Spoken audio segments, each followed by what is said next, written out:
Welcome to the second day of the first Religious Tourism Week. Today we have decided to dedicate this day to the International to World Interfaith Harmony Week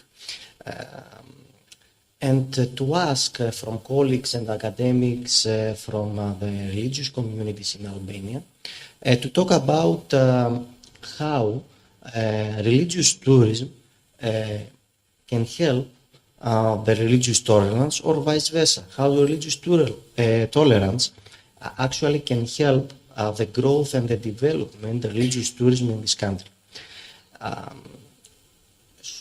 Because there's not many things written, there are not many things written about religious tourism and religious tolerance in general, this combination of those two phenomenon, we have decided to prepare something and give our focus especially to Albania, which is a special case of religious harmony by the coexistence of many religious communities. I will start with some theoretical perspectives about how we can see this combination and collaboration of religious tourism and religious tolerance. And I would like to mention that the presentations of this day are going to be published in our academic journal, Theology and Culture, hopefully next April or May. So let's see some theoretical perspectives about religious tourism and religious tolerance.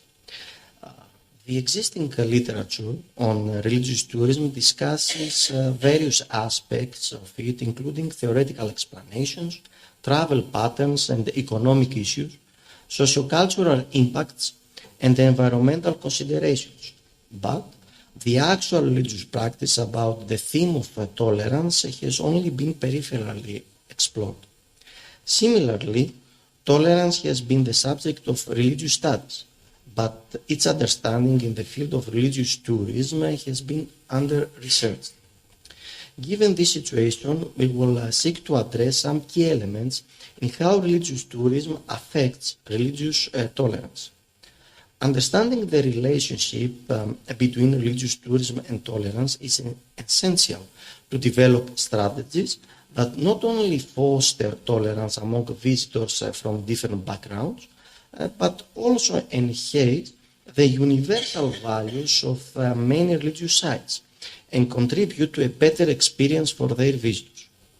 Tolerance means the tendency to tolerate people in groups who adhere to a set of values, norms, customs, and political goals that are different from your own. However, when applied in the religious context, it is governed by specific concepts closely related to religiosity. Three themes can be identified in the literature on religious tolerance. First, most religions include rules of tolerance, forgiveness, equality. Second, different religious denominations within a faith exhibit different levels of tolerance. And third, tolerance, diversity, and pluralism are mutually dependent, and each reinforces the other. In particular, religious pluralism implies the coexistence of different religious beliefs and practices and the equal importance they derive from their relevant followers. Although indicators such as religious affiliation, church affiliation, and orthodoxy are generally used to explain religiosity, they provide limited understanding of their influence on tolerance as practiced by those who practice the religion.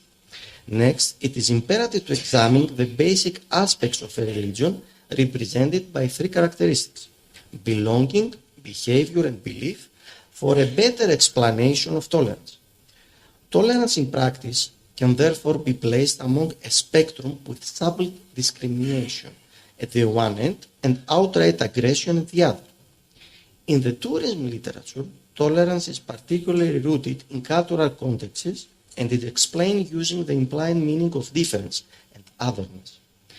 It is when one engages with the other, identifies and cultural expressions, their multiple meanings, that an understanding of oneself as well as the other is created. Thus, tolerance and diversity are mutually dependent. Tolerance is necessary if diversity is to survive as a constitutive element of social reality. In this context, the idea of the other becomes central to tourist experiences and how exposure to and engagement with the other can be meaningful in promoting tolerance. This conceptualization of tolerance is more related to diversity and pluralism than to the canonical tenets of a religion. Religious tourism refers to contemporary patterns of visitation to places of religious significance or pilgrimage, where visitors aim to fulfill religious and recreational needs. Therefore, the investigation of tolerance in relation to religious tourism should begin with the central assumption that it reflects the religious aspect seen in pilgrimage and the touristic aspect of sightseeing and involves a shift away from the normal environment. It is necessary to assess the basic structure of the religious journeys in order to analyze which aspects are possible to affect more the achievement of religious tolerance. Thus, we need to have a discussion and analysis regarding certain characteristics of religious tourism and pilgrimage, but also between tourists and pilgrims.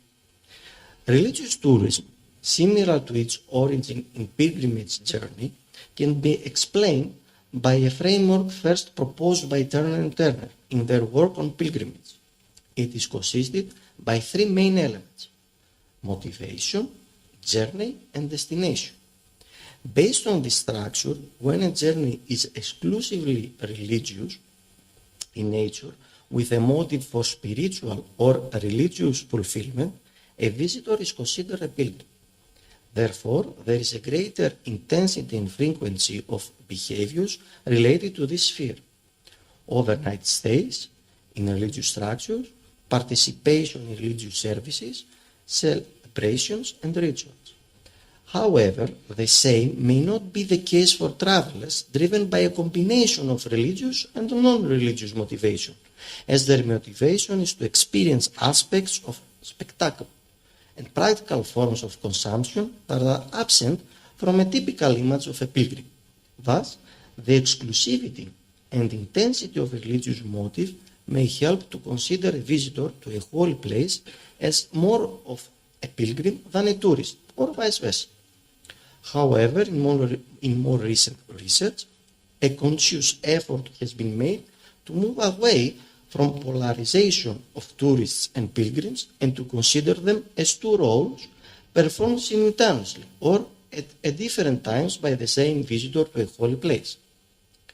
The journey represents both a complex internal process and its external metaphor, which brings a pilgrim closer to the shrine and is therefore a religious rite by itself and an integral part of the shrine celebration, which is completed upon arrival at a destination. Traveling also means a separation from one's everyday existence and from regular and organized work, and this aspect has been considered by scholars as a process of understanding normal tourism as a spiritual journey as well, since in both cases the return to everyday life is accompanied by an improvement. Thus, from a phenomenological point of view, pilgrimage and tourism are socially similar, but differ only in the external representation where the characteristics of the journey become clear. After all, pilgrims and tourists use similar infrastructure. However, it is possible that a visitor's experience and state of mind may change in time and intensity depending on their own personal characteristics. The destination in pilgrimage is an outer space in which the immanent and the transcendent together form a complex spiritual phenomenon of travel. It also means the last moment where the pilgrim reaches the goal of seeing and being seen by God, using ceremonies and rituals. A religious and or sacred value is the defining characteristic of a destination. Clearly, Colin Screener's argument, no place is inherently sacred, rather, pilgrimages and accompanying landscapes, like all places, are social constructions. It includes the analysis of the scientific study of religion and social anthropology about sacred places and what is considered or evaluated as sacred. It follows the premise that there is little conflict between the sacred and the secular as they coexist. Religious tourism may sound like a profane activity, but it is a means of promoting the sanctity of a place. The basic structure, including three elements of motivation, journey, and destination, has been widely used to understand the pilgrimage journey and its manifestation in modern society. We will use this framework to understand the relationship between religious tourism and religious tolerance, and will help us formulate a theoretical model to study this relationship on each case and societies that contain pilgrimages with mixed religious populations. The first element of the structure is motivation. Motives may vary from mandatory to non-mandatory. For example, mandatory travel is the best example for Hajj in Mecca for Muslims, while for Hindus it concerns the performance of life circle rituals at the sites of their family deities. In these cases, the locations are bound by the faith and the religious system to which one belongs. Non-compulsory motivations are doing it for emotional reasons, spiritual upliftment, and quite often finding solutions to worldly problems. Therefore, visitors are free to choose the destination that may or may not be bound by social commitments. Depending on motivation, visitor behavior can also be traced along a continuum between the two poles, from highly formalized to relatively informal category. The more inclined one is toward non-compulsory travel, the greater the likelihood of religious tolerance. The journey is most important in understanding tolerance in religious tourism. According to Morinis, the essence of the journey is the movement that includes important aspects of the meaning and experience of the pilgrimage journey. Driven by devotion, this movement means a spiritual and moral renewal for the individual who cannot be confined to a particular religion or belief. In this quest, how the journey is made matters. Those who walk and take drastic measures to reach their goals were found to be bound by communities, empathy and compassion for fellow travelers, while those who take the easy and convenient route in terms of how travel works, accommodation, and use of other facilities and amenities, and are moved from the pain of travel, are unlikely to share the same feelings of collective bonding and tolerance. Destination, the third aspect in religious journey, also contributes to the understanding of tolerance. At one extreme, there are those destinations that are visited for purely religious purposes, are strongholds of orthodoxy, and where purity of self and religion matter. Any interference by others is considered ritual desecration. On the other hand, there are those where spirituality, unity, new faiths, and often a sense of spectacle are at the center. While the former may have a limited perspective on tolerance, the latter present a relatively tolerant environment. So, the spectrum related to the structure of religious tourism, motivation, journey, and destination provides a framework for understanding tolerance in a more meaningful way, as it analyzes the areas where tolerance is likely to exist and can be strengthened.